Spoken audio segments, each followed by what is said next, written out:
Gimana sih?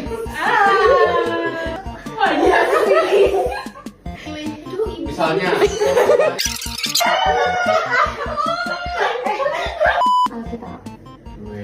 Hari ini ku rasa bahagia berjalan dalam terang kasih Tuhan. Sukacita adalah keputusan kita. Apapun kondisi kita, perasaan hati kita harus tetap memilih buat bersukacita. Ekspansi dopamin ini sulit kita raih, tapi kalau kita jaga, dopamin ini kan terus naik level gitu loh. Orang udah kayak kerasanya nggak ada dopaminnya gitu ya. Orang kayak mau ketemu keluarga, males gak sih kalau ketemu orang kayak gitu? Maka jangan jadi orang yang seperti itu. Jadilah orang yang menjaga dopamin kita.